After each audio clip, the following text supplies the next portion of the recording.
베드로전서 1장 13절에서 25절까지입니다. 베드로전서는 핍박으로 말미암아 소아시아에 흩어진 그리스도인들에게 주신 편지입니다.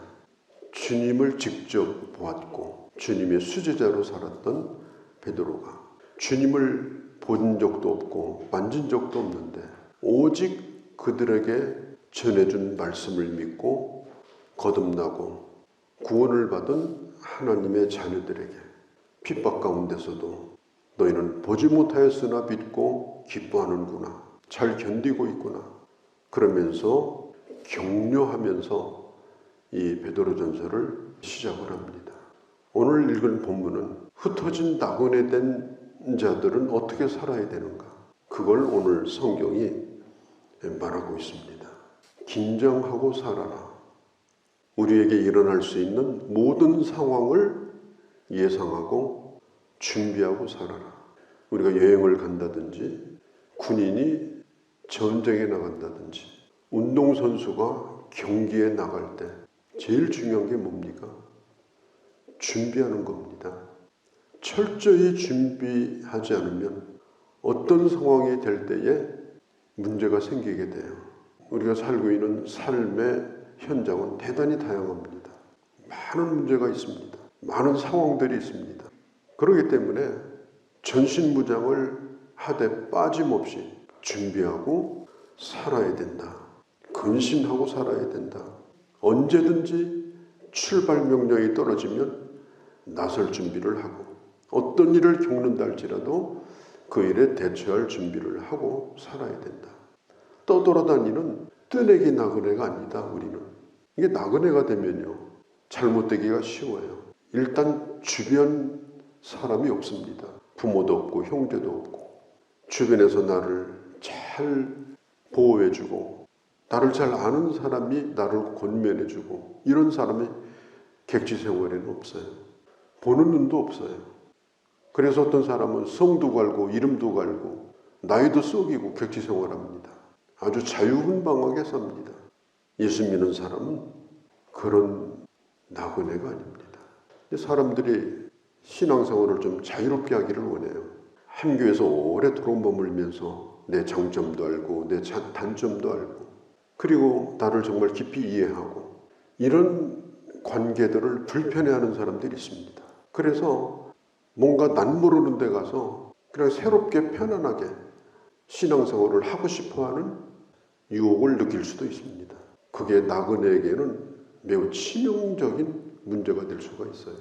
여기 보면은 나그네로 살면서 우리가 정말 주의해야 될 것이 뭐냐, 옛날에 묻어두었던 구습들, 옛날에 오래전에 했던 것들을 그래도 감추고 살았는데 이제는 나그네가 되면서 풀헤쳐버리고 자기 마음대로 방종하면서 구습을 쫓던 전의 것을 다시 꺼내서 살고 싶은 그런 유혹을 느낄 수가 있습니다. 우리는 무엇을 하든지 어디 있든지 하나님의 사람으로서 복음을 위해서 흩어진 자지 갈 곳이 없어서 흩어진 자가 아니다. 오히려 하나님의 거룩함을, 하나님 어떤 분인가를 내 삶을 통해서 드러내고 살아야 된다. 오히려 내가 누구인가를, 나의 하나님의 사람됨을 사람들에게 분명하게 증거하며 살아야 된다. 외국에 여행 가서 사고들이 많이 나잖아요. 안 가던 유흥가를 가고 안 하던 일을 하고 뭔가 나쁜 일에 얽혀져 가지고 사고를 당하고 이런 일이 여행할 때 얼마나 많이 일어납니까? 그게 나그네의 위험성이에요. 우리는 자유분방한 나그네가 아니라 오히려 세상 가운데 하나님의 사람됨을 드러내는 나그네로 살아야 된다. 성경은 오늘 그걸 말하고 있어요. 사람은 겉을 봅니다. 그러나 하나님은 우리의 중심을 봅니다. 우리의 생각과 우리의 행한 것과 우리의 의도를 보십니다. 종교적인 어떤 행위로 감출 수는 있지만 그러나 하나님은 그 사람의 깊은 것을 아십니다. 세상에 가서 내 맘대로 자유분방한 나그네로 살다가 교회 와서 그럴듯한 종교인으로 종교적 행위를 한다고 해서 하나님이 그걸 인정하시겠는가? 하나님은 우리의 모든 것을 아십니다. 그래서 내가 흩어진 곳에서, 내가 서 있는 곳에서 하나님의 사람으로 살아야 된다. 빌 하이빌 목사님이 쓴 책 가운데 당신은 아무도 없는 곳에서 누구인가, 이런 책이 있어요. 나를 잘 아는 사람들 앞에서는 엄청나게 조심하고요, 폼도 잡고 그렇게 합니다.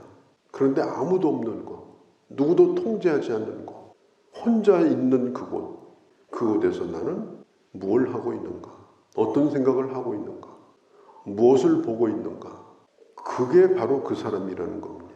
하나님은 그 사람의 그럴듯한 외모를 보는 것이 아니고 그 사람의 심령을 우리 주님은 보신다. 나그네로서 세상 욕심에 눈이 멀어버리면 결국은 갈 곳은 희미해집니다. 내가 갈 곳이 어딘지, 내 진정한 소망이 뭔지, 내가 이 세상에 왜 살고 있는 건지 도무지 판단도 안 서고 그냥 진흙탕 같은 그런 인생을 사는 거예요. 우리는 하나님의 택하심을 받은 자고 분명한 부르심과 목적이 있어서 하나님이 우리를 부르셨고, 그리고 우리는 이 세상 가운데 지금 살고 있는 자들입니다. 특별히 우리가 잊지 말아야 될 것은 예수 그리스도의 구속의 사역입니다. 금이나 은이나 없어질 것이 아니고 나의 그럴듯한 어떤 행위로 된 것이 아니고 하나님의 택하심과 부르심과 예수 그리스도의 보혈의 은혜, 보배로운 그리스도의 피로 하나님의 자녀가 되었기 때문에 늘 구속의 은혜를 잊지 않고 살아야 된다. 사도 베드로 시대의 이 로마 제국은 무려 노예가 500만 명이 있었습니다. 그 노예들이 자기 신분을 한 사람도 벗어나지 못합니다. 철저하게 법으로 정해놓았기 때문에 신분을 못 벗어나요. 그걸 벗어나는 방법은 누군가가 벗겨주면 돼요. 그를 데리고 있는 주인이 그 사람이 노예라고 하는 그 값을 포기해버리고 자유를 주면 그 사람은 그때부터 자유입니다. 아니면 자기 값을 치르든지, 그러면 주인이 도와줄 수 있어요. 그러나 그런 일은 거의 없습니다. 노예의 소원은 자유입니다. 예수 그리스도를 믿는 하나님의 사람들은 자유자입니다. 세상의 노예가 아니고 죄의 노예가 아니고 자유자로 살고 있는 거예요.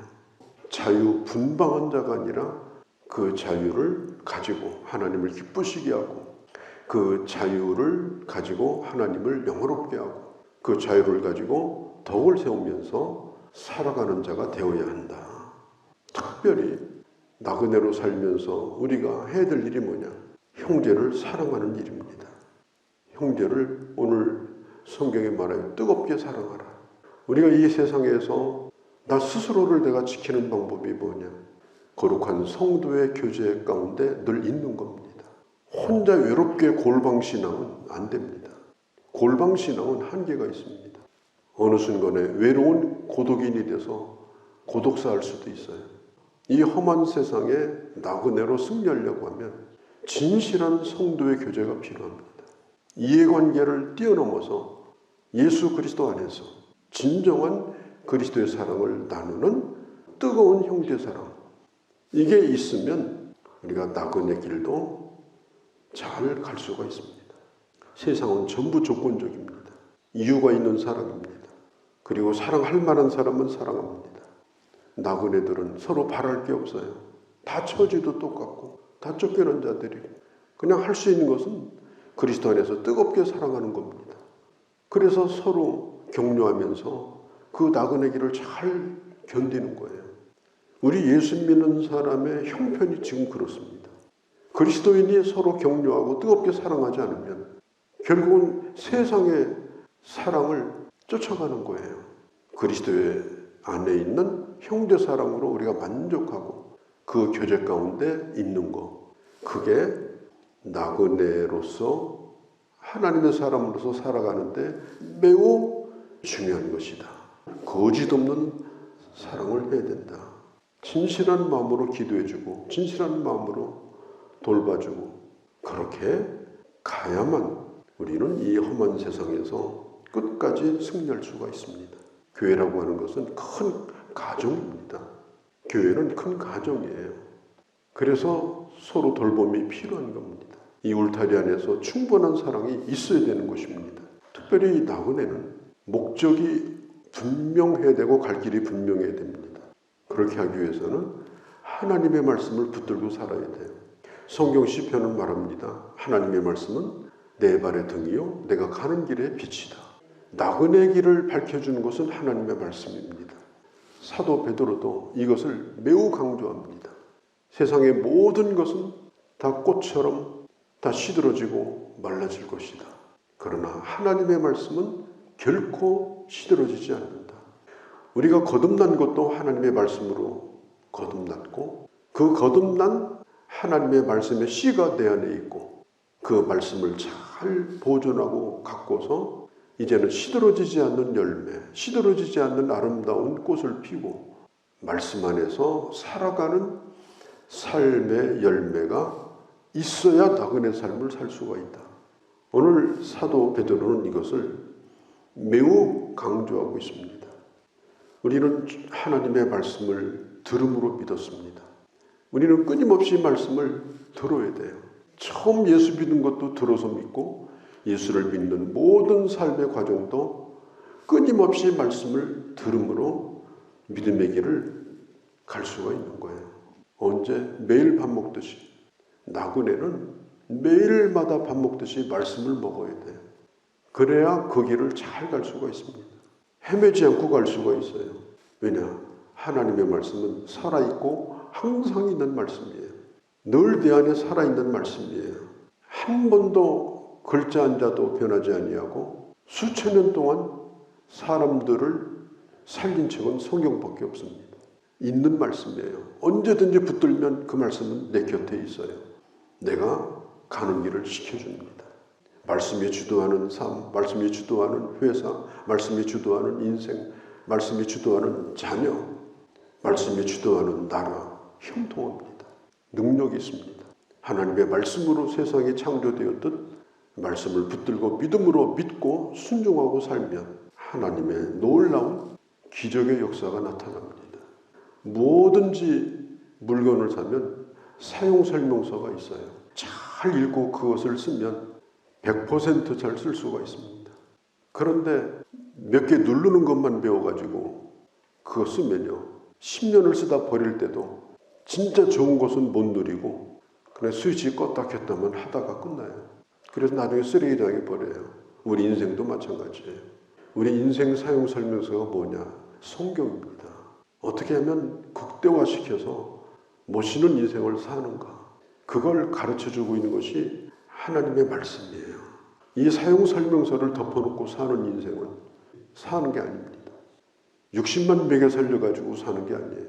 끊임없이 하나님의 말씀을 묵상하고 그 말씀을 일마다 때마다 뭐가 안 되면 어디 가서 물어보는 것이 아니라 말씀을 펼쳐서 찾아보고 어떻게 해야 되는지 그리고 하나님 앞에 기도하며 물어보고 그렇게 하면서 살게 되면 그 말씀은 항상 살아있고 능력 있는 말씀이기 때문에 우리의 갈 길을 인도해 주신다. 인생은 풀의 꽃과 같고 시드는 풀과 같지만 하나님의 말씀을 붙들고 사는 인생은 우리 영혼을 언제나 새롭게 하고 그리고 밝은 빛 가운데 걸어가게 한다. 우리가 이걸 잊지 말아야 됩니다. 이게 바로 복음이에요. 이게 바로 하나님의 말씀이에요. 어떻게 나그네 길을 우리가 잘 가야 되겠는가? 멋진 나그네 길, 방황하지 아니하고 마지막 순례길을 마치고 주님을 만날 때까지 믿음의 길을 잘 걸어갈 수 있는 그런 하나님의 사람들이 되어주시기를 바랍니다. 거룩하신 우리 아버지, 우리는 세상에 던져진 존재도 아니고 내 마음대로 살아도 되는 낯선 길을 가는 그런 유흥객도 아닙니다. 이 세상에 보냄을 받았으나 나그네처럼 살 수밖에 없는 그런 세상에 우리가 던져졌습니다. 그러나 능력 있게 권세 있게 그리고 하나님에게 하나님의 말씀에 붙들려서 멋지게 이 길을 잘 걸어가고 하나님 앞에 영광이 되어지고 그리고 마지막 날 주님을 뵐 수 있는 그런 저희가 되게 하여 주시옵소서. 우리 주 예수님의 이름으로 기도하옵나이다. 아멘.